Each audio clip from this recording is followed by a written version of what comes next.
Bonjour à tous.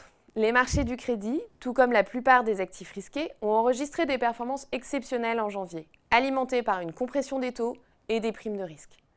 Les chiffres rassurants de l'économie et de l'inflation semblent désormais écarter le scénario d'une récession dure auquel nous pouvions nous attendre.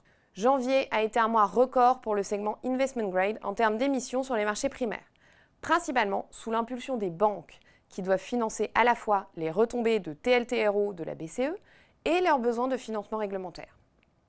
Les rendements très attractifs proposés à l'émission ont conduit à une demande très forte pour les obligations investment grade, alimentant le resserrement des primes de risque. Nous attendons un mois de février plus calme, tant sur le plan de l'offre que de la demande, les investisseurs devant digérer les résultats de fin d'année qui s'avèrent de relativement bonne facture pour le moment. Nous préférons les obligations investment grade libellées en euros à leurs homologues en dollars, qui restent onéreuses à couvrir et chères en termes de valeur relative. Notre segment préféré reste les obligations bancaires seniors non garanties, qui se négocient avec des marges de crédit supérieures aux obligations d'entreprise. La dette subordonnée a fait un retour en force, les nouvelles émissions attirant une demande très importante grâce à des coupons élevés et une compression des primes de risque.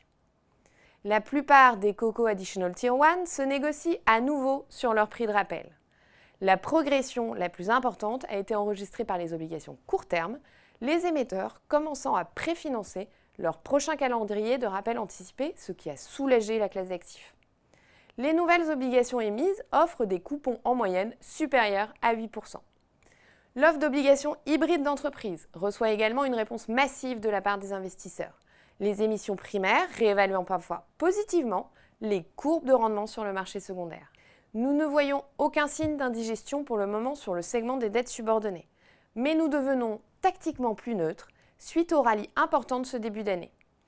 Nous privilégions les obligations à coupons élevés et à échéance courte à intermédiaire afin d'atténuer la volatilité potentielle des taux. Le segment du haut rendement a largement repris des couleurs avec une surperformance marquée des marchés émergents grâce à la réouverture de l'économie chinoise et à la reprise des flux entrant sur ce segment. Les coupons à 2 chiffres sont désormais de retour sur le marché du haut rendement. Après des mois de pénurie, le marché primaire a finalement réouvert avec principalement des opérations de refinancement de la part d'entreprises bien connues des investisseurs. Le risque spécifique refait néanmoins surface. Depuis le début de l'année, nous avons assisté à de multiples attaques de vendeurs à découvert, notamment sur le conglomérat indien Adani et sur la société américaine d'immobilier de santé Medical Property Trust. La visibilité sur l'atterrissage macroéconomique restant limitée à ce stade, nous maintenons une préférence pour les obligations notées double B et favorisons certaines obligations notées simple B, offrant des coupons élevés avec un risque de refinancement limité à court terme. En conclusion, nous pensons que le marché du crédit pourrait se consolider en février, les investisseurs atténuant le fort rebond de ce début d'année, tout en bénéficiant d'un soutien technique favorable de la part des allocateurs d'actifs qui retrouvent de l'attrait pour les marchés du fixed income.